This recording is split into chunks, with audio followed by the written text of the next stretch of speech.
DMX passed away today. Yeah, man. R.I.P. Dmx, man. What was your opinion of that? Man, it's a heartbreak for sure. DMX was an inspiration for me for sure. And it's sad, but it's life.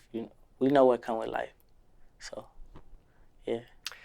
Do you remember how you were introduced to DMX, or did someone put you on to him back then?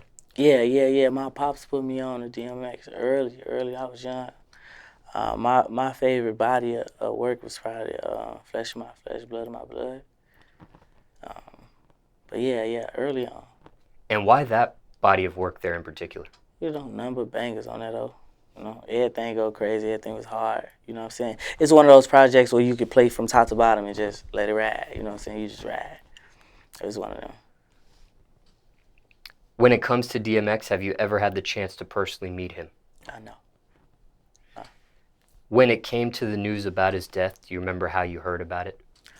Yeah, I was messing around with my tegus in the house, my reptiles in the house, and my manager was like, "Man, X gone," and his mom's is a big DMX fan, so she called crying. So yeah, we got the news like that. When it comes to death, do you personally ever think about it yourself? Yeah, death always sit in the back of my brain sometimes. Just because I experienced so many losses. Yeah, I think about it sometimes. Yeah. Are you personally afraid of it? Nah, I'm not afraid of death. Not meaning I want to die. You know what I'm saying? People ask that question and you answer that question and some people be like, so you want to die? It ain't that. It's like, it come with life. You know what I'm saying? Life is it's the circle of life. I don't believe after death is nothing. I don't think it stops. You know what I'm saying? I think it's the next phase to this circle of life. So no, I'm not afraid of death. Do you follow religion? Yeah, and no. I got my own personal religion. Care to shed some light on that? Um, I was raised a Christian, but as I got older and I did my own research, I started to not believe like how things was taught to me. Still the same concept, but I just um, understand it. The Holy Bible and the King James version of the Bible is written in a poetic form. So you know what I'm saying. My understanding is totally different of that book now. Now that I'm older, you know what I'm saying. What age or what grade do you make this realization? Not too long ago, maybe about 3-4 years ago. You know what I'm saying? Yeah, about 3-4 years ago. And for time reference, it's April 2021. Yeah. Now, who raised you under Christianity? My mother and my grandmother. Uh, you know, my grandmother is a praying woman. She pray every day. Um, every time we talk to her, you know what I'm saying. She hitting us with the God blessed you and you great and you know what I'm saying. She one of those grandmas, one of the high spirited grandmas. Was it a certain denomination under Christianity? What you mean? So according to Wikipedia, Mm-hmm. A denomination is a subgroup within a religion that operates under a common name, tradition, and identity. So for example, there's Eastern Orthodox, there's Roman Yeah. Catholic, there's varieties of Protestantism. Oh no, just Christian. Okay. Yeah, just Christian. Now, because you were raised under Christianity by your mother and your grandmother, Mm-hmm. and you diverted somewhat, Yeah. what was the reaction from your mother or your grandmother to that? Your realization and how you see things at this point. They still consider it Christian. They don't feel no type of way. It's just my understanding is different. Yeah. Now, on the subject of death, is it something you're financially prepared for? I don't feel. I don't feel like that. even though I would say I'm financially stable, you know, I'm good, yeah, for sure. But I got family I'm leaving behind, and they gotta be straight forever. So I gotta be super straight. You know what I'm talking about? So nah, I don't feel like that. Sometimes people will get a will, life insurance, a beneficiary name on a bank account, trust fund for a child, or just money set aside, things of that nature. Yeah. Is that something you ever looked into? Yeah. My brothers and I got all type of trust funds, mutual trust funds, the ones that grow in interest. We got different kind of savings accounts and all type of stuff. I'm setting my family up to be great for sure.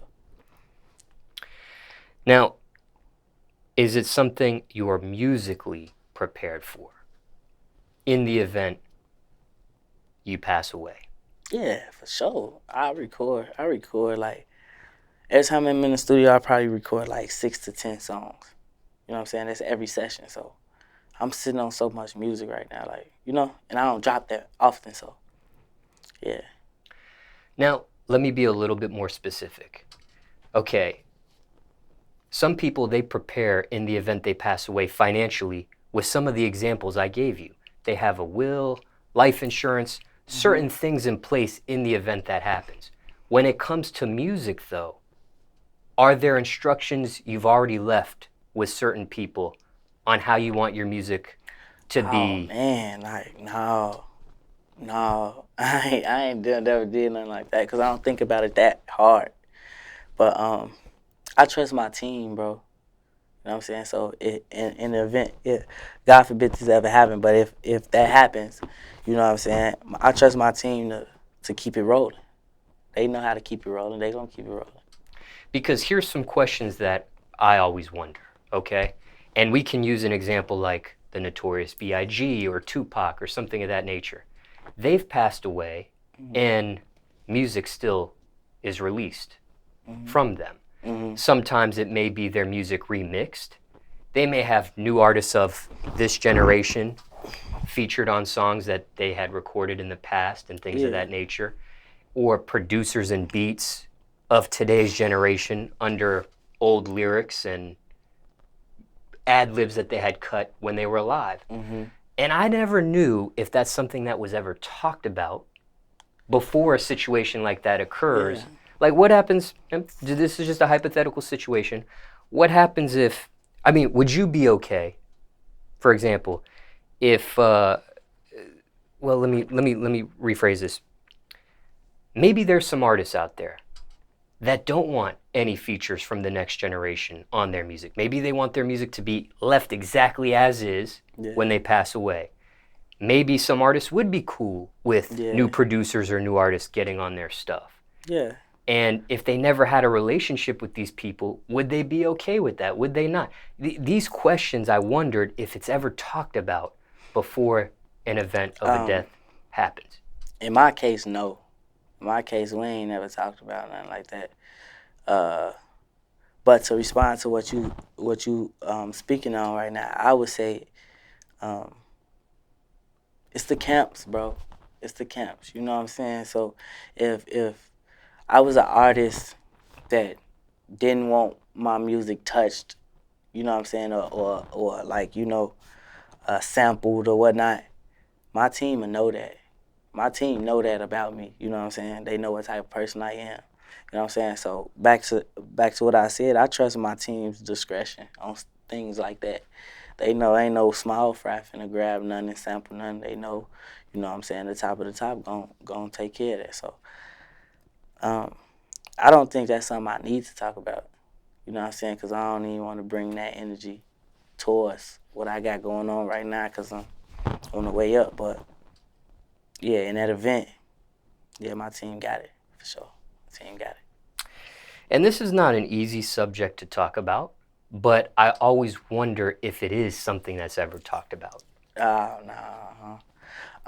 It might be in some other cases, but no, not in this situation, no.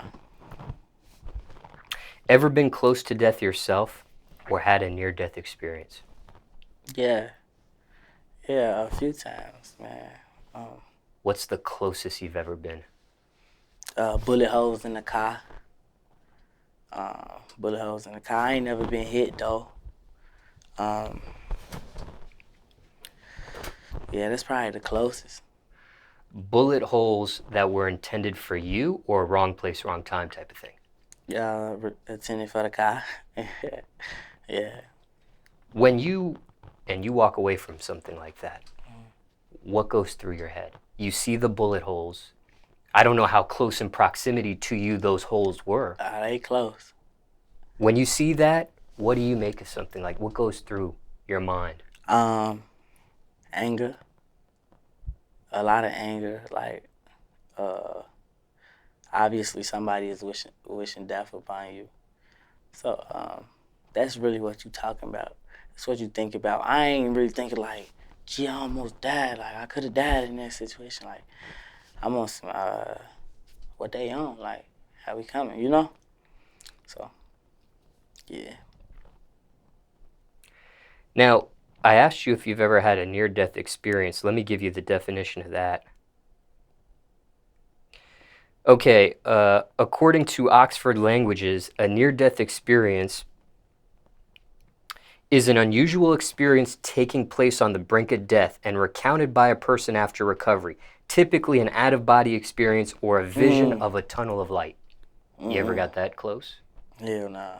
Nah, I ain't never been that close. Like, damn near checked out. No.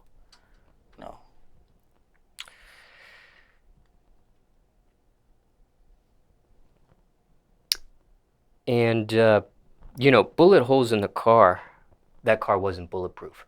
Nah. What is your opinion on bulletproof vehicles? You should be riding in them. I rock with the bulletproof joints for sure. Yeah. I think most important people should be riding in something bulletproof. For sure. Now, my final question. This is a tough question. If you don't want to answer it, it's okay, I understand, judging by this subject. But in the event you do pass away, what do you want to be remembered for? I want to...